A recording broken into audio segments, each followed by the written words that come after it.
Welcome, people of the World Wide Web, and it's another movie review. So I've been a bit busy this week, and I'm hopefully going to be busy on the movies next week. So what do we have? We have Cocaine Bear. Yes, he's higher than the average bear, as Yogi would probably say.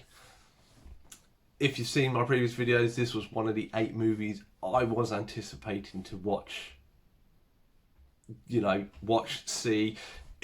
I hadn't really been aware of it until I was looking into trailers, an idiot, and I don't really I try and keep away from trailers most of it, but I'd seen a movie just before Christmas and that had it on, and I was like, oh my god, this actually looks like quite fun, and I'm very gravitating towards movies a little bit out, they're not a superhero movie, or they're not John Wick, or they're not this or that.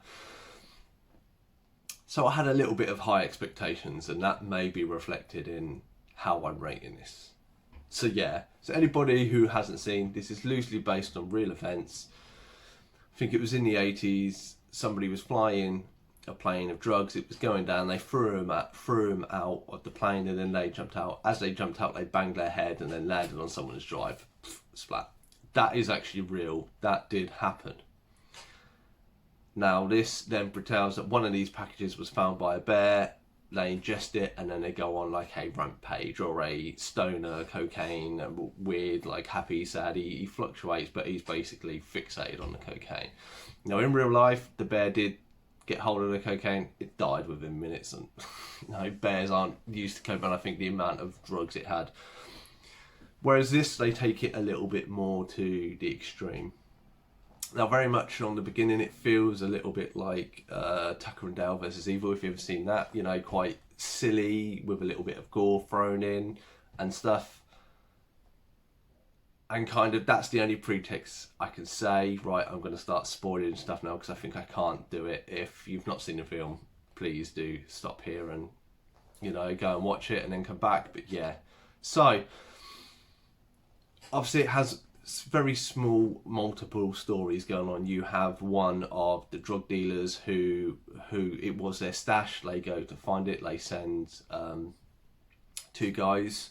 You have local kids from the park, they come across the drugs and they intersect it. You have a mum and her daughter decides to take her friend out to it, and then she kind of gets kidnapped by the bear, which I know sounds a bit ridiculous in itself, and it's how these characters intermingle. And to be honest, it's a little bit of a mess. As the spoilers going, to sum this up, I was coming out of cinema and there was quite a few people in there, and the people in front of me come out of the cinema and went, the best bits were in the trailer. And I have to admit, it was. I said maybe I had high expectations.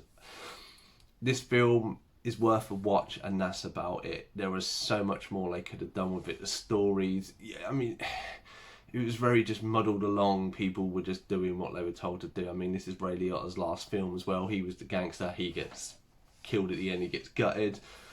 But I was expecting more laughs. I was expecting more fluidity. So as I said, we're like Tucker and Dale versus Evil. If you've ever seen it, that's 2 hillbillies, and they get this house and they're redoing it up, and they're just trying. And these kids accidentally end up killing themselves in stupid ways.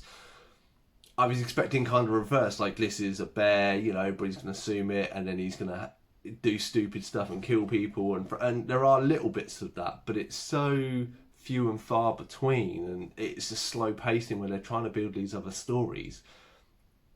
And that's not really what I went there for. I went for this bear to be, there are so many opportunities you could have had of this bear, ripping people apart. And I don't think the bear kills that many people, or you don't see that much. You've seen in the trailer it jumps in the ambulance, and there are a few bits like that, but not many people even laughed at that. I think there was almost more laughter at a trailer before this movie than there was actually in the movie. That just goes, to show what it was.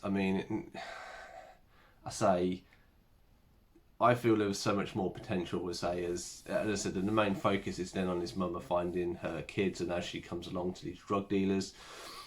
I say for most of it, one of these drug dealers, I'm like, you look familiar, and it's the guy who plays Han Solo in Solo movie. So, and to me, the bear did look good. I thought the CG looked good. The funny is that, when there are scenes of the bear, he is quite good. He does kill people. He does kill people in a bit silly ways.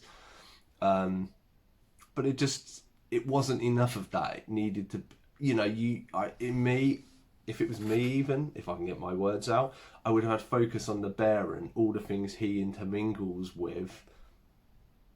Meeting people, killing them, and them being stupid. Because he has a few instances where like he falls asleep on the bloke who plays Han Solo and stuff like that. And I was like, if you'd had more of that in between it, like maybe the bear humping somebody because they're thinking, or they get like the munchies type and then kind of raid someone's picnic basket, and you could kind of have a parody of like you go, oh my god, that was Yogi the Bear or something like that. And I think that would have worked so much more to the audience and stuff, whereas just having like, oh, there's these gangsters and they want to get their drugs back, and then there's this woman and she's after her daughter.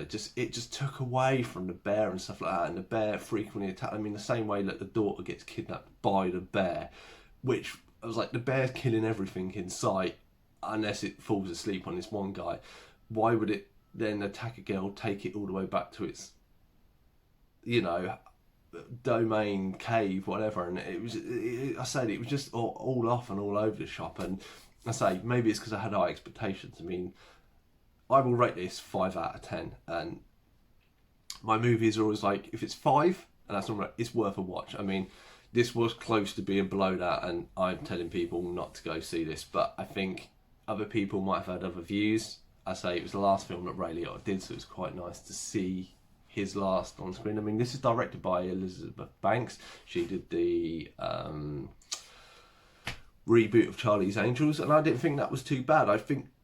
I mean, seeing from it, like with the Bens, she has potential. I think maybe she is just somebody who has to take more time to find her feet in directing, because at the end of the day, the movies are more or less funded by the studios or the director, and if she had most of the input with a little bit of, I feel she missed the mark a little bit, but by the by.